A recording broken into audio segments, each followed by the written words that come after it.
Okay, well hello everybody and welcome to Real Talk TV where we talk about the latest and greatest in wellness and nutrition. I'm your host, Renee Valdez, and joining us today is our both philosophers, our nutritionist, Dave Dean, our trainer, Jonathan Mason, oh my bad, that's the word, and our special guest, Chris Rodriguez. Now you may not know it, but just by looking at Chris here, he's actually vegan, so just keep that in mind today. But that's going to take us into our topic of the day, vegan athletes. Are they real? Do they exist? Oh man, vegan athletes don't exist. You can't say that. They're like unicorns, man. Wow, well, looks like someone's excited to be here. What's your name, sir? Alright, everybody, my name is Vince Gavitt, and I love my meat. There's no such thing as a vegan athlete. Vince Gavitt, everybody, he likes meat. Alright, Vince, well, looks like we're having some problems to start our presentation here. What's going on? Talk to me. What do you feel about vegan athletes? Well, number one, I don't think vegans can be athletes because, one, they're super skinny and scrawny. Number two, they only eat fruits and vegetables. Well, Vince, you're half correct on that one. So I'll entertain you a little bit on that. According to About.com, actually, the definition of vegan is one who excludes meats, eggs, dairy, and any animal products from their diet. Did I miss anything, Chris? Actually, vegan products have to come from a source that does not have a face. A common misconception is that vegans can eat honey, but honey is not vegan because it comes from bees, and bees have a face. So nothing with a face. Gotcha. So, Vince, you might think it sounds like vegetarian, right? Yeah, sounds awfully like a vegetarian. Well, Vince, there's actually a significant difference between vegetarian and vegan. One thing that people might get confused about is vegetarians primarily consume vegetables and fruit, but along with that they do consume some animal products such as dairy, like cheese and milk. And occasionally some vegetarians do consume fish, depending on the strictness of their diet. Vegan, on the other hand, they do not consume, as Chris said, anything with a face, and so it is strictly fruits, vegetables, grains, oils. They stay away from anything that is an animal product. So they both still omit meats. Yes. Cool. Good thing. Alright, well that sounds fantastic. Where's y'all's protein? And just like from what Jonathan said, it sounded like y'all cut out all y'all's protein. I need protein to be a huge muscle builder. Okay, well you're right about that. So vegans, I mean they do have a plant-based diet, so we do cut out all the animal protein when you're doing a diet like that. So vegans tend to get their sources from protein sources from like nuts, soy, wheats, legumes such as beans and lentils. But the common misconception is that everyone thinks it's all about protein and you need so much protein, but I mean if you really break it down and do the math, it's not too bad to get. I'm going to pass it over to my trainer John here, just a little bit about getting our protein. There's an excellent source for anyone interested, done by the University of Maryland, and it's really simple actually. All you do here is, well, let's take our guest here. What's your age, Vince? I don't feel comfortable with disclosing that. Let's throw in an average age, about 21 years old.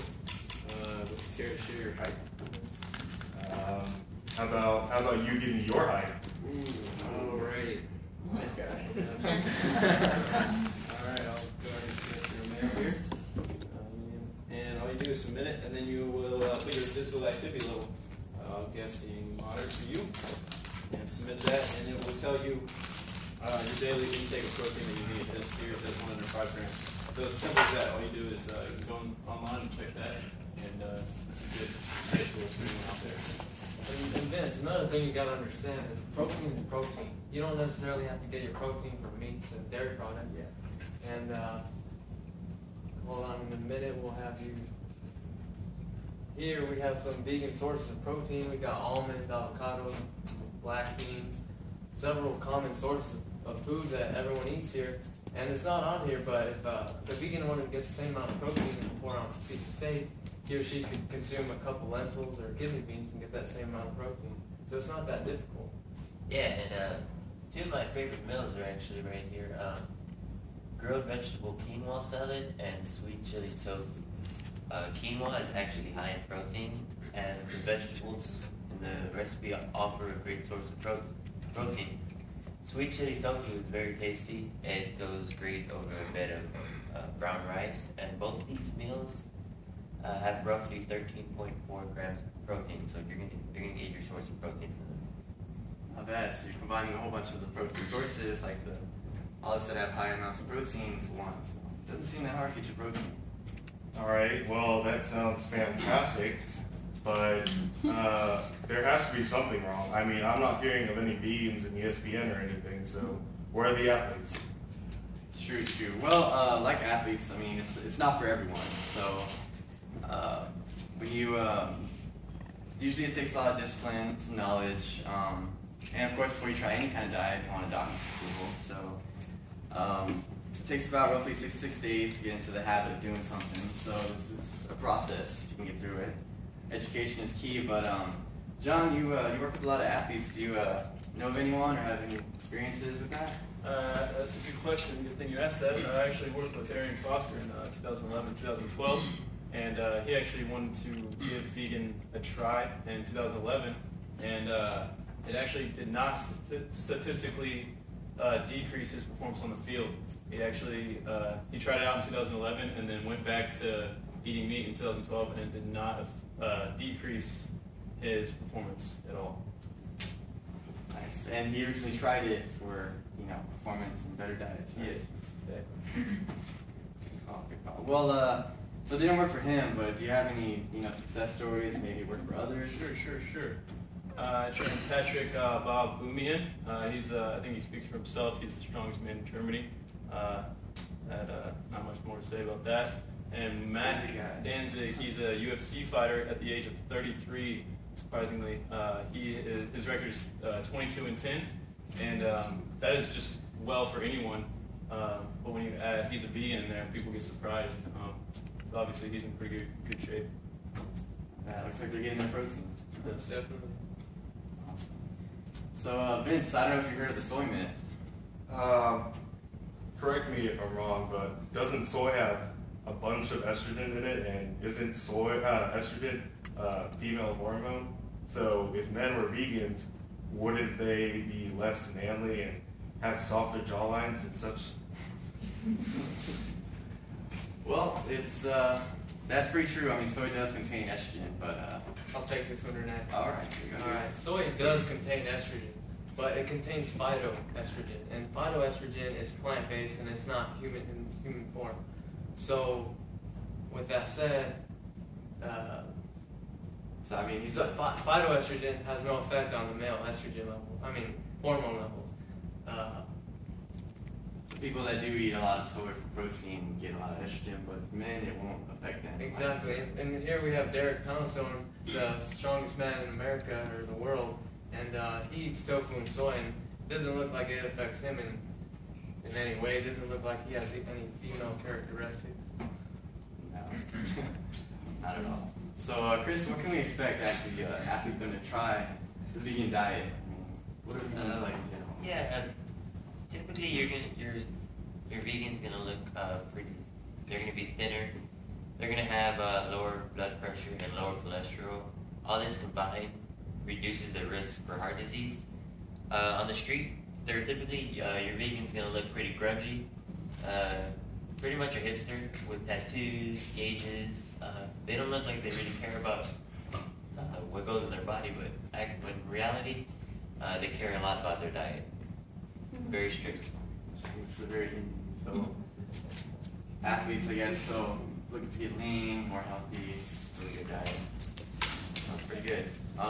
Vince, I don't know if you heard about the malnutritionist myth about vegans. Obviously, it looks like it's not a myth, it's true. Well, it's kind of a common misconception. When you come across people like this, especially like athletes or anybody trying vegan for the first time, like Chris said, you do start dropping some weight. People that do this to, go more for losing weight or get leaner tend to see that change and they take it a little bit too far. They go a little overboard. And you come out looking like this. A lot of times it's lack of knowledge of knowing how to eat and like we said before, getting your protein. So this tends to happen. You get stuff like this. So it's kind of not uncommon, but it's not entirely true about vegans. I mean, eating a balanced diet, you can manage. Alright, well, I mean, that lady looks like she was extremely malnourished. I think it's because she didn't have enough money to pay for all this expensive vegetarian or vegan stuff. Well, actually, Vince, these are two of my favorite restaurants locally. Green, it's located at Bro Brewery. They offer a vegetarian menu, and Veggeria, they're right there at 410 and Broadway, and they offer a full vegan menu. Their meals cost around $5 to $8, which is pretty much the same as your standard meal at a restaurant. Sounds pretty average. Alright, well, I mean, I don't really want to eat at the same 2 restaurants every day for my life, 3 days a week. So I mean, Veggeria and Green, yeah, they sound great, but is there anywhere else I can eat? Actually, yeah, there's a lot of places that you already eat at that you didn't even know, but a lot of these places, such as Hard Rock Cafe, Arby's, Burger King, Subway, these actually all have vegan options. Even some of these are located on campus. A few things like Pizza Hut and other pizza places, their dough is actually vegan, so is their sauce. So just get the cheese, load up on the veggies, and cut out all the meats, and you got a pretty good solid, vegan pizza or vegetarian. Dairy Queen, I don't know if you remember getting those little coins for free ice cream when you were a kid, but you get one of these ice creams, Starkist. That's actually a strict vegan ice cream that Dairy Queen has. So a lot of options, like I said, just kind of got to do the research. But at most, if like anything else fails, just stick to the sides. You get sides of applesauce, corn, sweet potatoes. It's not that hard to eat out with your friends and family. But we're kind of running out of time, so let's just wrap it up with what we learned today. Vegans, we learned what they are and what they're not. How to get our protein and the daily nutrition that they need. We also learned that the cost of an average vegan meal isn't that of any different than a regular diet. So there's also several options and places you can eat with your family, so you don't have to eat at 2 places, Vince. So you don't have to be worried about that. So, are you convinced? Athletes, can they exist? I mean, y'all brought up some really good points. I can eat anywhere I want with my friends and my family. It sounds like I'm eating way too much protein than I'm supposed to have. But I might dabble in veganism a little bit. Not bad, Vince. All right. Well, just in the beginning, also we had this guy.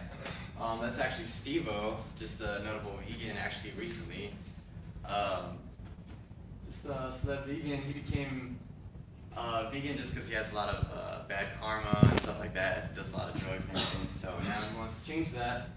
Be all vegan. So that's Steve-O. But we're out of time, guys. Thank you for our presentation, being here for us, our audience, and once again, we have Jonathan, David, Chris, and Vince. That's it.